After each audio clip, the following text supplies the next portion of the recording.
За сайн байцгаана уу? Өдрийн вебинарт оролцож байгаа та бүхэнд баярлалаа. За 10 минут хүлээсэн чи одоо вебинар ер нь эхэлчихэ дөө хэдүүл.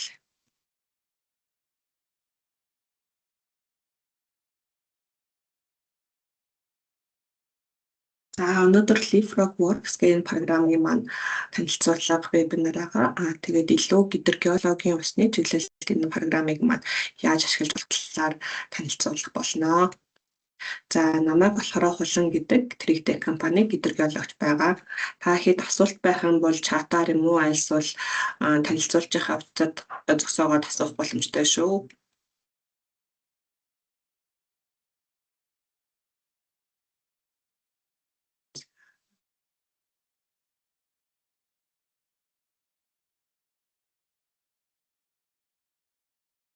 За манай компанийнхаа талаар тооч танилцуулъя. Манай компани болохоор геологи, геотехник, уул уурхай байгаль орчны салбарт шинэ шимтлэг тийм шийдэл оруулж ирдэг компани байгаа.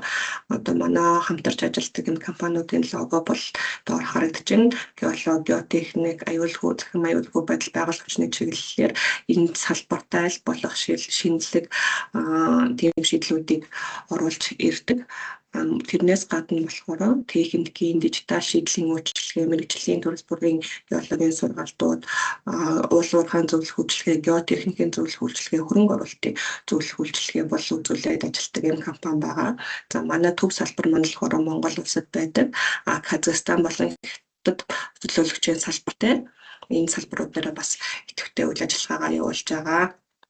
За өнөөдрийн тэр цаахж байгаа Leapfrog Works гэх програм маань болохоор Sequent компани програм хангамж байгаа. Sequent компани болохоор visual хөгжлийн хөгжүүлэх чиглэлээр ажилладаг. Тэр тусмаа геологийн загварчлал хэв чиглэлийн програм хангамжуудыг бол хөгжүүлээд байдаг компани байгаа. За Sequent-ийн энэ компани маань одоо энэ харагдаж байгаачлан уул уурхайн төслийн жишээлбэл уул уурхайн төслийн үйл шатанд эдний шийдэл юмнуудыг ашиглах боломжтой. За төлөвлөлтөөс ахуулаад анхны суурь судалгаан дээр илүү одоо дата мэдээлэл цуглуулах open ground гэх програм тэндээсээ цаашлаа дата менежментийн геофизикийн Leapfrog буюу энэ геологийн програм хангамж тэгээ уул уурхай арай шат дахиад явах тусмаа цаашаага нөгөө геотехникийн програм хангамжууд дээр ашиглаад ингээ явах боломжтой. Хоорондоо бүгдэн ингээ интеграцлагддаг. Одоо би нөгөө хүргэж материал юм авч ашиглах тийм хялбар ийм шийдлүүд байгаа. За Leapfrog-ийн төрлүүд нь болохоор яг ашиглах зорилгоос хамаарат Leapfrog Geo, Leapfrog Energy, Leapfrog Works Age гэсэн дөрвөн төрөлтэй. Geo нь болохоор геологийн загвар, структур загварчлал юмнууд хийхэд боломжтой. Energy нь болохоор одоо геотермал их үүсрүүдийг загварчлах ч юм уу тэр чиглэл юм. Works нь харин барилга болон байгаль орчны төслүүдэд ашиглах тохиромжтой. Leapfrog Age нь болохоор геологийн нөөц ингээд тооцоход боломжтой байдаг байгаа. Тэгэхээр суурь нь бол их үед ингээд геолог загварчлал ч гэсэн яг ашиглаж байгаа салбараас хамааруулаад тэр чиглэлийнх нь одоо өргөтгөл функцийн тусламжтайгаар бол илүү нарийн тооцоолол юмнуудыг хийгээд явах боломжтой байдаг гэсэн үг. За Works маань болохоор даргын болон цэгэн мэдээллийг ашиглан геологийн имплисит загварыг ашигладаг. Тэгээд Leapfrog нь Fast RBF гэсэн алгоритм дээр суурилдаг. Тэгээд энэ нь болохоор том геологийн загварууд дээр ажиллахад маш хурдан ажилтгаараа давуу талтай байгаа. За энэ implicit болон explicit загвар маань юугаар ялгаатай вэ гэхээр ихэвчлэн нөгөө explicit буюу хуучин ашигладаг загварууд маань маш их цаг хугацаа ашиглаж загварчлал хийдэг. Тэгээд тэр загвараа ашиглахад бүх өгдлөө нэг төрлийн загварт оруулдаг мэдээ материалууд нь ингээд бие рүүгээ ингээд шилжихэд айгуу төвөгтэй. Тэгээд шинэ ингээд цооныг өргөмлөхийн мэдээлэл ч юм уу шинэ мэдээлэл орж оруулж ирэхэд тэрийг ингээд оруулахад өмнөх загвар маань автоматар апдейтлэгдэхгүй ингээд холбоо хямаарл муутай зэрэг тиймэрхүү сул талуудтай байдаг бол энэ implicit модулийн маань давуу тал нь болохоор янз бүрийн өгөгдлөөс одоо цооногийн өгөгдөл, геологийн зураг төсөлтөөс геологийн загвар үүсгэхээс гадна тэр бүх өгөгдлийг бол хэлбэрхэн ингээ оруулаад тэгээ шинээр ингээ мэдээлэл хэмжилтийн мэдээллүүд ороод ирэх тусам тэрнийхээ загварчлалыг бол автоматар ингээ апдейтлаад хэлбэрхэн ингээ шинжилээд яваад авах боломжтой байдаг. За LeapFrog маань болохоор өөр дээрээ тэр бусад нөгөө нэг төрлүүдээсээ ялгарх онцлог нь болохоор дээрээ contaminants, hydrogeology, geophysics гэсэн 3 нэмэлт өргөтгөлтэй байдаг. Тэгэхээр энэ эхнийх нь бол бохирдлын өргөтгөлөөр болохоор хөрс болон усны бохирдлын өргөтлүүдийг ингээд тооцоол хийхэд боломжтой. Гидрогеологийн өргөдлөөр газрын дор усны урсгалын загварын торлолууд үүсэх модуло болон пибло зэрэг томоохон нөгөө нэг урсгалын загварын програм хангамжуудад зориулан тэрний торлолыг бэлтгэх мэдээллүүдийг ингэж бэлтгэж тооцоолыг боломжтой мөн геофизикийн том хэмжээ дата утгуудаа энэ рүүгээ оруулаад тооцоолоо хийхэд илүү хялбар байдаг. Тэгээд хөвчлэн нөгөө барилгын болон байгаль орчны чиглэлээр ингээд тооцоол юм хийхэд илүү хялбар байдаг. За энд болохоор бохирдлын нь өргөтгөлийн товч танилцуулга харагдаж байна. Бохирдол маань болохоор одоо ингээд газрын гадаргуудаар явж байхад геолог битийн дундуур одоо хөрс устай холдон ингээд шингэн төлбөр буюу одоо геолог шиг хатуу битийн загварчлаар хийхэд учир дутагдaltaй яг бит дундуур ингээд урсамл байдлаар явж байгаа болохоор тусдаа ингээд тооцоол хийхэд бол маш төвөгтэй байдаг. Тэгээ энэ contaminants өргөтгөлийн тусламжтайгаар бол тэд нарыг илүү ингэж visualize хийх тэгээд статистик бохирдлын хэмжээ, тархалт, цаг хугацааг ингээд тооцоолоход илүү ингээд хялбар болгож ирснээр юм давуу талтай. Тэгээ нэг бол уулуурхай дээр ч юм уу эсвэл энэ байгаль орчны янз бүрийн төслүүд дээр бол ашиглахад илүү хялбар ийм өргөтгөл юмнууд байгаа. За гидрогеологийн өргөтгөл нь болохоор энэ урсгалт газрын дорхны усны загварчлал хийдэг модуло болон pflow гэж хоёр нөгөө том програм хангамж арга байдаг. Нэг нь болохоор төгсгөлөг ялгуурын арга дээр суурилсан, нэг нь болохоор төгсгөлөг элементийн арга дээр суурилсан. Мөн ground data vista зэрэг газар дээрийн дорхны урсгалын тийм загварын програм хангамжид тооцоол хийхэд тэрний өгөгдлийг нь бэлтгэж өгөх. Геолог болон гидрогеологийн чиглүүлэгч загваруудыг нь works дээр илүү хялбараар ингэж хийхэд бол илүү тохиромжтой байгаа. За тэгээд ямар торлол үүсгдэг вэ гэхээр яг structured буюу ингэ дөрвөлжин яг уламжлалт торлууд болон unstructured энэ торлолуудыг саяныхаа өн дээр хийх боломжтой байдаг. За одоо хэдүүлээ програм дээр юмнуудаа ингэ үзүүлээ танилцуулаад явъя. За Sequent компани маань энэ програм хангамжууд маань хоорондоо энэ централ гэж дата базаар ингээ холбогдож болдог. Энэ дээр болохоор бүхий л төрлийн програм хангамжуудын маань дата баз гэсэн үг. Тэгэхээр энэ дээрээ төслүүдээ давхар одоо нөгөө геологийн загвар ч юм уу гидрогеологийн загвар хийгээд явж байгаа бол энэ дээрээ төслөө хадгалаад тэр төслийн болохоор өөр одоо нэг олон хэлцийн хооронд хүмүүс ингээд бие биендээ материал юмнуудаа хуваалцах тэгэхэд бол энэ централ гэсэн энэ дата менежментийнхаа ингээд хуваалцаад явах боломжтой байдаг. Энэ дээрээ ингээ ороод харахаар төслийн маань ерөнхий ингээ загвар юмнуудаа ингээ оруулаад ирээд харчиж болдог. Тэрнээс гадна энийг одоо ямар хүмүүс ирэх нь байгаа, ямар файлууд хадгалагдсан. Тэгээд энэ загвар дээр ямар юмнууд хийгдсэн бэ гэдэг мэдээллүүд маань branch-аар ингээд тусдаа ингээд салбар үүсгээд өөрөө ингээд тайлбарыг оруулаад явахаар нэг төсөл дээр нэг загвар дээр нөгөө олон хүн ингээд ажиллах хэрэг гардаг. Тэгэхээр тусдаа ингээд branch-аа үүсгээд альсвал яг өөрөөсдийнхөө нэг нь геолог, нэг нь гидрогеолог, геотехникч гэдэг юм уу тэгэхээр үүсгээд төслөө илүү ингээд эмгэгцтэй тэгээд нэг дата их сурвалжнаас ингээд хандаад явах юм бол олон талд зөрүү үүсгээс сэргийлэх боломжтой байдаг. Тэгээд төслөө хэдүүлээ энэ дээрээ хадгалаад эндээсээ дуудаад оруулж болно. Эсвэл өөрийнхөө local drive дээр үүсгээд оруулж болтгоо. За тэгээд local буюу компьютер дээр хадгалагдсан маань болохоор ингэ дөрвөлжингөөр харагддаг. Тэгээд саяны хэлсэн юун дээр дата баз дээр централ дээр хадгалагдсан маань болохоор NC үсгээр харагдж идэг. За програм руугаа LeapFrog Works гэх програм руугаа орохоор энэ доотлолт нь болохоор сүүлд ажиллаж исэн төслүүд маань ингээд энэ дээр харагдаж байгаа. За өнөөдөр хэдүүлээ гидрогеологтой холбоотой энгийн загвар үүсгэж тэдний талаар хаалт танилцуулъя. За тэгээд цаг мэдээж арай хангалттай биш байгаа болохоор би нөө ерөнхийдөө ямархуу ингээд юугаар ямархуу байдлаар энэ LeapFrog Workspace-ийг ашиглах боломжтой талаар илүү танилцуулаад явна. За LeapFrog-го асаангууд энэ зүүнэлт нь болохоор Project Tree гэж харагдана. Энэ Project Tree нь болохоор энэ LeapFrog дээр орж байгаа бүх өгөгдлүүд маань өөрсдийнхөө ингээд яг folder, topograph, JSON data, цооногийн мэдээлэл, цэгэн мэдээлэл, line мэдээлэл, geofizikийн мэдээлэл гэх зэрэг эднэртэй ингээ хуваарлагдаад орно. Эндээсээ доошлогоод болохоор цаашаа торлол үүсгэж байгаа, геологийн модель үүсгэж байгаа, гидрогеологийн модель үүсгэж байгаа юмнууд маань өөрийнхөө энэ салбар ингээ хавцнуудаар ингээ хандагдаад явдаг байгаа. За энэ scene view буюу энэ дээр маань болохоор эндээс дуудаж өгсөн өгөгдлөө харах зорилттой ингээ талбар байгаа. За эндээсээ ингээд энэ өгөгдлөө болохоор чирээд ингээд дуудаад оруулаад харах боломжтой. За энэ дээрээ энэ нүднийхээ байдлыг хасаагаад унтраагаад энэ дэлгэцэн дээр юу харах, юу харахгүйгаа ингээд сонгох боломжтой.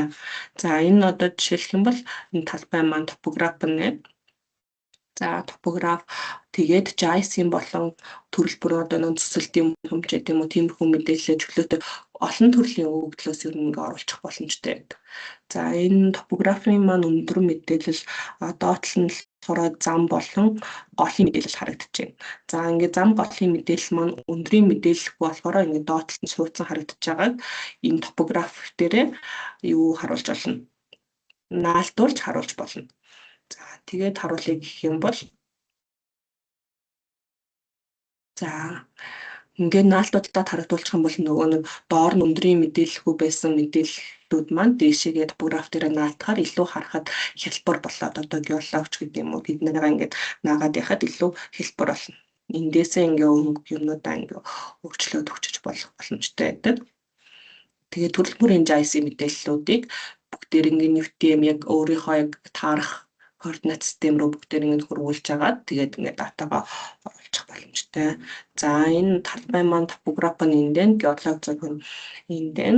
За тэгээд цоонгийн мэдээлэл дотор нь цоонгийн мэдээлэл нь болохоор энэ боорхоо дотор орно. За тэр нь color survey geology гэх зэрэгээр ингэ салж авдаг. За color дээр нь болохоор амсрын мэдээлэл буюу байршил, өндөрчлөлтийн мэдээлэл, геолог дээр нь болохоор доошогоо ямар чулуулаг байгаа геолог мэдээлэл орж байна. За ингээд доошоос салших юм бол attribute table гэж хэлдэг нөө дотор нь ямар мэдээллүүд байгаа нь ингээ харж болно. За тэрийг харахтаа бас зөвхөн цооногийнхоо одоо мэдээлэл байдлаа гэхэд тэрнийхээ геологоор нь харах уу, өөрийнхөө үсгсэн аль attribute table-ийн аль мэдээллээрээ харахаа ингээ сонгоод идэвхжүүлэх боломжтой. За хэдүүлээ энэ grouped catalog буюу загвар хийхэд арай хэлбэршүүлээд ингээ ангилсан байгаа өгөгдлөөр харъя.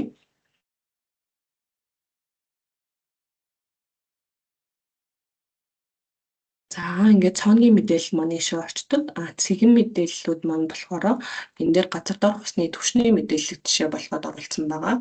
За unconfined буюу усаар ханаагүй бүсих, усаар хансан ус даралтад тустай хурдны цэгэн мэдээллээр усны өндөржилтийг оруулсан байна. За ингээд энэ дээр газар доорх усны түвшингийн цоонууд дээр одоо ус илэрсэн гүнээр нь усны түвшингийнх нь мэдээллийг ингээд цэгэн байдлаар оруулсан байгаа гэсэн үг. За энэ дээрээ болохоор бас ямар одоо цооногийнхоо дугаараар нь мэдээлэл өнгөө юм уу зэрэг нөгөө тохиргоонуудаа хийх боломжтой. За энэ дээр ийшээгээ доошоо оруулахаар polyline буюу line мэдээллүүд юмнууд ордог. За хэдүүлээ сая байгаа энэ топографийн мэдээлэл болон геологийнхоо мэдээллийг ашиглаад хэлбэрхэн тийм геологийн загварыг ингээд хийж үзүүлье. За геологийн загвар үүсгэчээ тэндээсээ дараа нь хөлөө модуль буюу газрын дор усны загварын торлолыг бас үүсгэх боломжтой байдаг. За геолог модуль үүсгэхдээ энэ дээрээ маус ороод орж байгаа чинээр геолог модуль үүсгээд тэгээд ингээд логос сүрэлж авах гэдгээ сонгодог. За хэдүүлээ арай энэ группд логос сонгоод тэгээд загвар хийх талбайгаа энэ дээрээ ингэж сонгож өгдөг. Одоо хэдүүлээ геологийн зураг байгаа буюу тэр цооногийн мэдээлэлтэй ингээд талбайгаа сонгоё гэх юм бол ингээд сонгочно. За тэгээд нэрээ өгөөд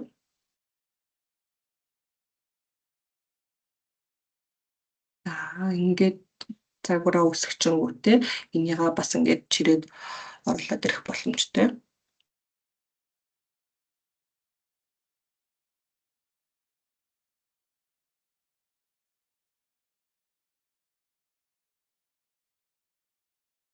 За тэгээ уншиж байгаа байдал болохоор энэ дээл хідэн таск юу уншиж байгаа нь болохоор дээдлэлт харагддаг. За эхлээд сая хэдүүлээ яг талбайгийнхаа нөгөө нэг хэл заагийг дээдлэн топографаар тэгээд хэл хязгаар нь болохоор геологийн зураг байгаа хэлээрээ үүсгэсэн болохоор ингэ дөрвөлжин бит дээдлээ топографаараа хязгаарлагдсан дөрвөлжин бит үүсчихэж байна. Одоо энийгээ нөгөө нэг цонгийнхоо мэдээллийг ашиглаад ямар чулуулга байгаад нь хувааж одоо загварчлах хэрэгтэй тий.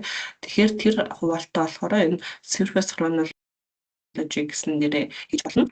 За new intrusion гэрд одоо энэ дээр deposit гэхээр одоо тунмал хурц юм уу, erosion бит юм уу, альсвал intrude юм уу, альсвал судлалын бит юм уу гэд ямар бит загварлаж байгаасаа хамаарат эднэрийг ингээд сонгоод өгдөг.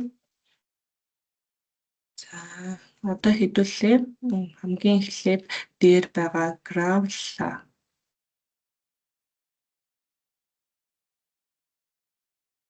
gravel-ийнхаа битийг одоо хавтгаагаа үүсгэчлээ. За энэ түрүүнийхөө цооногийнхоо геологийг ингээ харах юм бол gravel-тай байгаа хэсгүүдийн загварчлаад ингээ хавтан маягаар ингээ үүсгэсэн гэсэн. За энэ саяныхаа энэ геологийн модель дээр surface chronology буюу энэ дээрээ битүүдийнхаа эхлээд хавтангаар үүсгэснийхаа дараа түрүүний энд байгаа ингээ boundary-га тэр хавтангаараа хуваагаад битүүд маань ингээ үүснэ гэсэн. За хэдүүлээ энэ boundary-га төртөө унтраачаар gravel-ийн хэл хязгаар маань байна. Битүүлсэнд нь JSON data дээр болохоор энэ дээр gravel-ийн хайрганы маань outline буюу гарш хаана илэрч исэн юм гаршийн юм line мэдээлэл байсан. Тэгэхээр энэ гаршийнх нь мэдээлэлтэй энэ саяны үүсгэсэн бит маань арай жоохон зөрж байгааг бас энэ дээрээ сайжруулах боломжтой. За тэгж сайжруулахын тулд саяныхаа энэ gravel дээр очиод add гээд энэ дээрээ JSON-ийнхаа vector датаг оруулаад за энэ хайргыныхаа гаршаа гэж сонгочих юм бол энэ загвар маань автоматар саяныхаа өгсөн тэрүүгээр ингээд шинжлэхдээ загвараа ингээ өөрөө сайжруулад яачих боломжтой гэсэн. Тэгэхээр зөвхөн энэ маань ганцхан цооногоос ингээд уламжлалт аргаар загварчлал үүсгэхээс гадна зургаар, лайнарч гэдэг юм янз бүрийн байдлаар ингээд хөрвөж загвараа сайжруулах боломжууд бол маш сайн байдаг. За ингээд битүүдийнхаа үүсгэхдээ хамгийн залуугаас нь хөгш юм уу эсвэл хөгшнөөс нь залуу гэж аль нэг талаасаа ингэж дараалуулж үүсгэхэд бол зүгээр гэдэг. За одоо дээрээс авахлаад хамгийн эхлээд аливаа үүсгэсэн болохоор дараагийнхаа бит үүсгээд үзье. За ингээд дараагийнхаа маань клиент сэлт буюу манай шавар тоосон зураг урьдсан маань ингээ хавтан ингээ оглоод ирж байна. Энэ мэдчлэн одоо цооногийнхоо ингээ цооног дээр байгаа бүх хавтангуудаа үүсгээд дараа нь биетээ хуваачна гэсэн. За тэгээд тэр биетээ үүсгэхдээ яаж хуваадаг вэ гэхээр за энэ дээрээ gravel маань дээрээ байх хэрэгтэй болохоор энэ хоёрынхаа байрыг өөрчлөөд энэ дээрээ энэ чекийг асаагаад өгөхөөр автоматар энэ output volumes гэдэг дээр энэ хавтангаар нь битэн геологийн маань битэн үсээд ингээд загвар маань хэлбэрхээ гараад ирдэг гэсэн. За вебинартаа байж байгаа болохоор бүгдээр ингээд загварчлахгүйгээр бэлэн үүсгэсэн байгаа загвараа ингээд харуулъя. За энэ маань болохоор саяны яг цооногийнхоо датаг ашиглаад цооногийнхоо датаг ашиглаад залуугаас нь хөгшин рүү геологийнхоо загварыг үүсгэсэн байгаа байдлыг харуулж байна. За энэний төлөө битээр нь суулгаж харах юм бол output volumes дээр орохоор энд ингээ алювийн хурц маань хайрга элсэлсрэх ингээд чулуулгийнхаа төрлөөр ингээд битүүд маань үүссэн байна. Ингээ харах юм бол за ингээд геологийн загвараа бол ингээд хэлбэрхэн үүсгэж болдог. За геологоос гадна одоо хэдүүлээ геолог дээр жишээлх юм бол одоо усаар хансан ханаагүй бүсийн загвар ч юм уу одоо юугаа зөвхөн ингэж чулуулгаар нь ялгахгүйгээр усаар хансан бус ханаагүй бүс гэж бас загварчлах боломжтой. За тэрний жишээг бас харуулъя. За ингээд дахиад шинээр геологи модель үүсгэн одоо харин геологийнхоо энэ литологоор нь загварчлах болохоор энийг non болгоод өгчээ.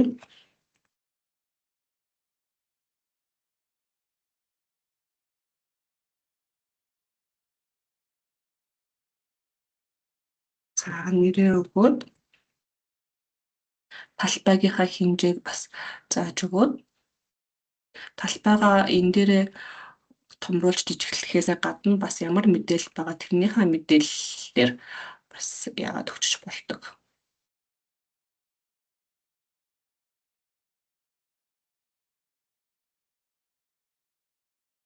За хэдүүлээ түрүүнийхтэйгээ адилхан энэ геологийнхоо зураг байгаа буюу цооногийн мэдээлэл байгаа талбайгаараа талбайгаа өгөөд сонгочоо. За одоо түрүүнийхаасаа ялгаатай нь одоо сая болохоор энэ чулуулгынхаа биетээр загвараа үсгсэн бол одоо болохоор зөвхөн хоёрхан бүс ялгахыг гэж бодъё. Нэг нь усаар хансан бүс, нэг нь усаар ханаагүй бүс гэдэг. За тэрийг яаж ялгах вэ гэвэл хэдүүлэнд нь байгаа усны түвшингийн мэдээлэл байгаа. За энэ дээр даралтгүй ус давхаргын энэ усны түвшингийн мэдээлэл, цэгэн мэдээллүүд маань цаанууд дээр авсан цэгэн мэдээллүүд байна. За энэ цэгэн мэдээллүүдийг усны түвшингийнхаа хавтгай болгоод эхлээд хувиргачих болно. За тэрийг болохоор энэ mesh гэсэн тохиолгон дээрээ new mesh гээд саяныхаа энэ цэгэн мэдээллийг сонгоод өгч. За groundwater elevation and confined aquifer гэдэг нэгэнгүүт усны түвшний маань газрын дор усны түвшний маань хавтгай маань ингээд энд яг саяны нөгөө өгсөн газрын дор усны түвшний мэдээллээр үүсэж байгаа гэсэн. За тэгэхээр загвар дээрээ болохоор бид нар энэ усны түвшингөөс дээш хэсэг нь болохоор усаар ханаагүй, доошх хэсэг нь усаар хансан гэж үзээд хоёрхан ийм логтой тийм загвар үүсгэе. За тэр нь маань saturated unsaturated модульгээ үүсгэсэн. Энэ дээрээ за литлог гэсэн дээрээ одоо өөртөө хэдүүлээ түрүүн болохоор цооногийнхоо литлогоос мэдээлэл авч ирсэн бол одоо өөртөө литлог өгөх болохоор энэ дээрээ биччихье. Усаар хансан бүс. Усаар ханаагүй бүс. За усаар хансан бүсийн арай цэнхэрдүү өнгөөр өгөөд усаар ханаагүйг нь бордоо өнгөөр өгч. За литлог маань үүсчлээ. Одоо түрүүнийх шиг surface chronology дээр өөрсдийнхөө битийг үүсгэе. За тэхийн тулд deposit-осоо сонгоод from surface буюу сая үүсгэсэн хавтангаараа хилцаагаа сонгоч чинь гэсэн. За хэдүүлэнгийнх нь үүссэн маань болохоор mesh буюу энэ тортлол дотор газар дор усны түвшинг орсон байгаа. За одоо энэ дээр литлогоо сонгохдоо болохоор залуугаас нь ахуулаад хөгшин рүү сонгоно гэсэн. Усаар ханаагүй бүс маань усаар хансан бүсийнхаа дээдлэлт байгаа болохоор энийг залуу гэж авч үзээд усаар ханснаа доотлолт гэдэг юм бол энэ нь доороо орно гэсэн. За ингээд surface chronology дээр ямар хорнолоогийн юм байгааг хэлчихэ.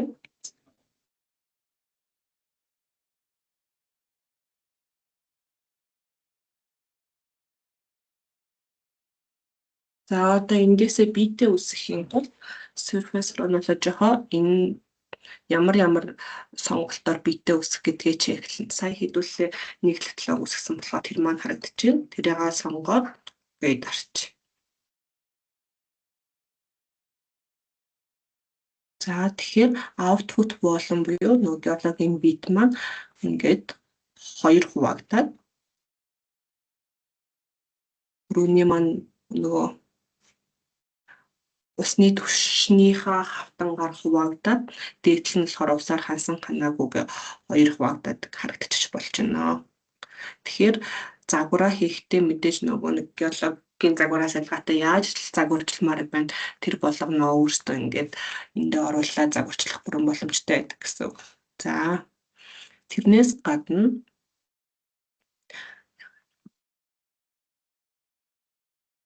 одоо болохоор энэ combined model гэж байгаа. Энэ нь яадаг вэ гэхээр одоо геологийнхаа модулуудыг нэгтгэж бас харж болдог. Сая хэдүүлээ эхлээд болохоор геологийнхаа битийн яг чулуулгийнхаа литлогоор загвар үүсгэж харсан. Дараа нь болохоор энэ усаар хансан ханаагүй бүсийнхаа загварыг үүсгэж харсан. Тэгэх юм бол энэ дээрээ new combined model гээд аль загваруудыг нийлүүлэх вэ гэдгээс сонгох юм бол тэр загвар маань нийлээд тэр хоёрын мэдээлэл маань нийлээд гарчдаг гэсэн. Одоо энэ дээр жишээлх юм бол усаар хансан ханаагүй дээрээс нь түрүүнийхээ литологтой байгаа загвар маань бол нийлээд ингээ харагдсан байж байна. За энэ хүртэл одоо геологийн загвар маань бол ерөнхийдөө хидрогийн аль загвар дээр хийх болтис дараалал нь бол адилхан. Одоо хэдүүлээ энэ flow model буюу газрын дор усны урсгалын загвар хийдэг энэ нэг төгөлтэй танилцъя. За flow model дээр болохоор flow болон p-flow гэсэн хангамжуудад зориулж тортлол үүсэх боломжтой. Газрын дор усны загвар хийхин тулд яг тортлол үүсгээд тэрэндээ нөгөө мэдээлэл юмнуудаа оруулж загварчлал хийдэг. За шинээр загвар үүсэхдээ flow-ийн юм уу p-flow-ийн юм уу гэдэг загвараа сонгож шинээр үүсэх боломжтой. За flow дотроо за жишээлх юм бол хэдүүлээ new unstructured буюу зөв биш хэлбэртэй үсгэе. За энэ дээр хил хязгаарын сонгож өгнө. Тэгээд лейерүүд нь болохоор түрүүний литологуудаа одоо геологийнхаа загварыг ашиглаж үүсгэж байгаа болохоор түрүүний геолог загваруудыг хэдэн лейертэй байх уу гэдэг тиймэрхүү ерөнхий мэдээллүүд энэ дээр орно. За энэ дээр модлоо вебинар гэдэг нэр өгч.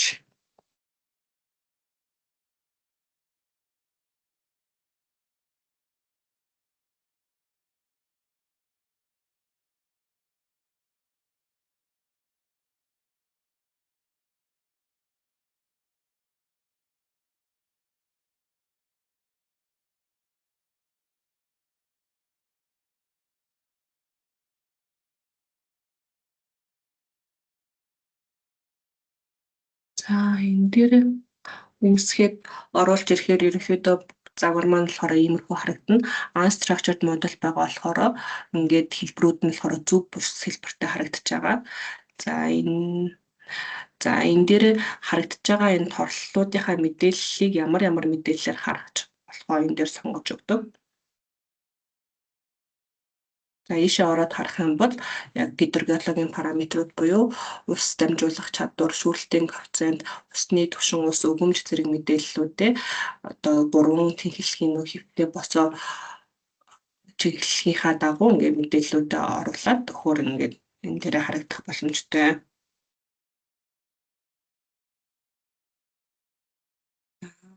Моделлын structured model нь юм байдаг. За торлолын хэмжээ маань анх бол ингээд эхлээд адилхан үүсгэчингүүтэй дараа нь торлолоо яг одоо өөрийнхөө цооног байгаа ч юм уу альсвал гол байгаа тэр объектууд дээр наривчлаад харах боломжтой байдаг. За энэ дээрээ хэдүүлээ цооногийнхоо байршлыг давхарцуулаад харъя. За цооногийн маань колоруудыг харах юм бол одоо энэ маань цооног дээрээ илүү наривчлагдаад торлолтоо илүү наривчлагдаад харж болно гэсэн. Тэгэхээр бүх ингээд нөгөө талбай дээрээ жижигхэн торлолтой байхгүйгээр яг сонирхол бүхий яг наривчлах шаардлагатай бүсүүд дээрээ торлолоо наривчилснаар нөгөө бодолт хийх хугацаа, дата хадгалах хэмжээ зэргийг бол ингээд илүү хэлбэршүүлдэг. За энэ дээрээ хэдүүлээ жишээлх юм бол color гэдэг ингүүд цооног байгаа хэсэг дээр тортлынхоо хэмжээг хэдээр нэмэх үү гэд одоо 0 гэдэг чингүүд. За энэ маань дахиад уншиж чинь би тортлынхаа хэмжээ маань тэр хэсэгтээ наривчлагдаагүй болоод ирчихэж байна тийм. Тэгэнгүүт хэд дахин тэрийг наривчлах вэ гэдгийг энэ дээрээ сонгоод өгч болдог. За 5 дахин гэдэгэнгүүт цооног байгаа хэсгүүд дээрээ торлол маань 5 дахин наривчлагдаад үүсчихэж байгаа гэсэн. Энэ мэдчлэн гол ч юм уу өөр янз бүрийн объект төр ингээд торлолоо наривчлах боломжтой. За тэгээ моделлын unstructured model, structured model-ийн ялгаа нь гэх юм бол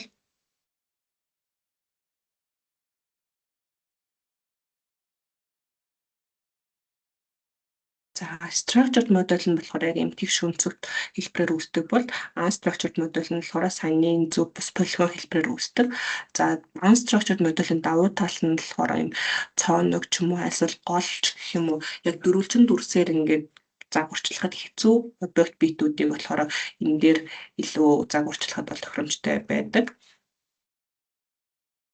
За энэ дээрээ бас ямар layer байна гэдгийг харж болно. Тэгээд өөрсдийнхөө сонирхол татгууц тэр layer-үүдээ илүү олон давхар торлолоо найруулчлаад өгөөд явах боломжтой. Тэгээд аль чулуулаг дээр хэдэн layer үүсгэхээ ингээд сонгоод өгчдөг.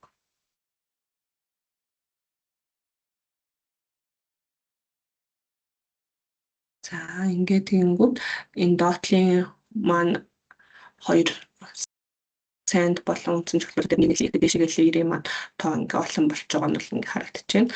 Тэгээд энэ цэг болгон энэ нөгөө үсгсэн дөрвөлжин болгон дээрээ дарахаар энэ торлолын ард ямар үсгэмж ямар мэдээллүүд байгаа гэдг нь харагдана. За торлолынхаа мэдээллийг өгөөд тэрэн дээрээ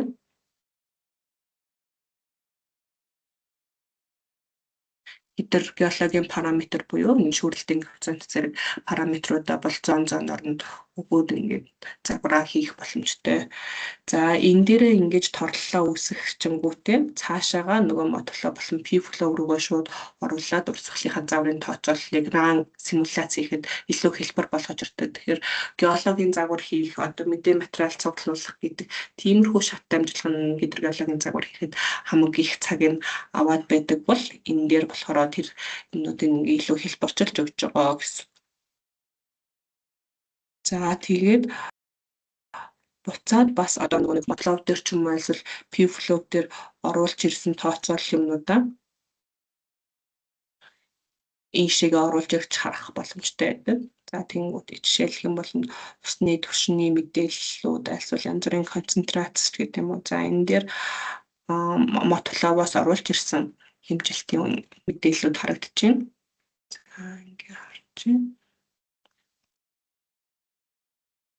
За ингээд ангууд layer-уудын ингээд дээрээс доошогоо layer-уудыг сонгоод за энэ концентрацийн хэмжээ нь болохоор энэ хажуудаар тэгээд энэ мэдээлэл маань time stepтэй буюу докторч байгаагүй хөдөлгөөний хугацаатай дата байгаа болохоор хугацааныхын шатлалт нь болохоор энэ доор харагдаж байна.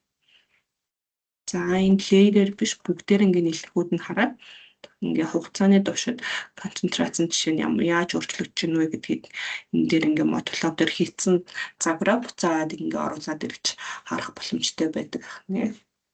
За усны түвшингийн мэдээлэл төр мөн адилхан. Усны түвшингийн хэмжилтүүд, усны түвшингийн бодолтууд энэ дээр яаж өөрчлөгдөж байгааг ингээ харах боломжтой. За ингээд иймэрхүү тооцоол юмнууд хийчихэд геологийнхоо загвар бол эндээсээ янз бүрийн зураг бичлэгүүд хийх боломжтой байдаг. Энэ section plan contour гэсэн дээрээ дараад одоо өөрийнхөө үүсгэсэн геологийнхоо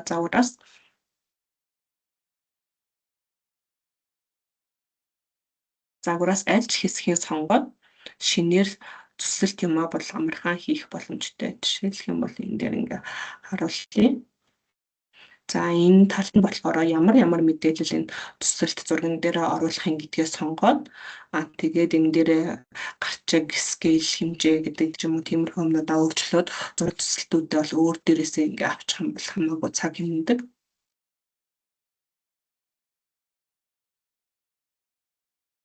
За энэ талаар яа зэрэгээр төрөл бүрээр ингээ хялбархан геологийнхоо үүсгэсэн загвараас ингээ үсгээд явах боломжтой байна. Хоол дээрээс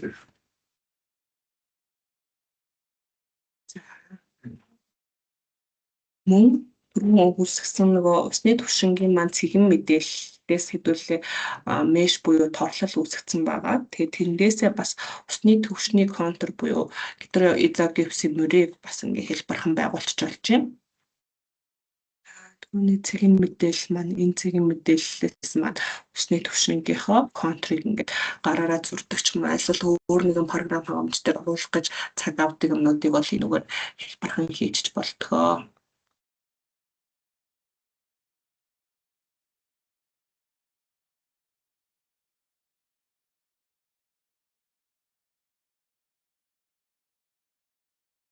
Програмд маань ерөнхийдөө энэ хүү байна. Тэгээд энэ Flipfrog Works маань геологийн ч юм уу газрын нургасны загварчлал хийхэд эхлээд төрөл бүрийн дата бэлдэх, тэгэнгүүтээ тэрнийхээ геолог загвар чиглүүлэгч загварыг үүсгэх, төрөл бүрийн мэдээлэл оруулах зэрэг тийм олон шат дамжлагуудыг энэ програм дээр хэлбэрээр хийгээд цаашаага болохоор бодлоо пивлог ч юм уу тэр загварчлалынхаа юмнууд руу хийхэд илүү хэлбэр болгож өгдөг. Тэгээ манайхаас болохоор LeapFrog Works-ийн ерөнхий фундаментал сургалтууд гидрогеологийн экстеншнгийн тусад нь ашиглах. Айлсвал Works-ыг геотехникийн тооцоололд яаж ашиглах талаар мөн энэ contaminant буюу бохирдлын экстеншн хэрхэн ашиглах талаар ийм тусдаа яг сургалтууд байдаг. Тэр сургалтуудыг та бүхэн сонирхох боломжтой.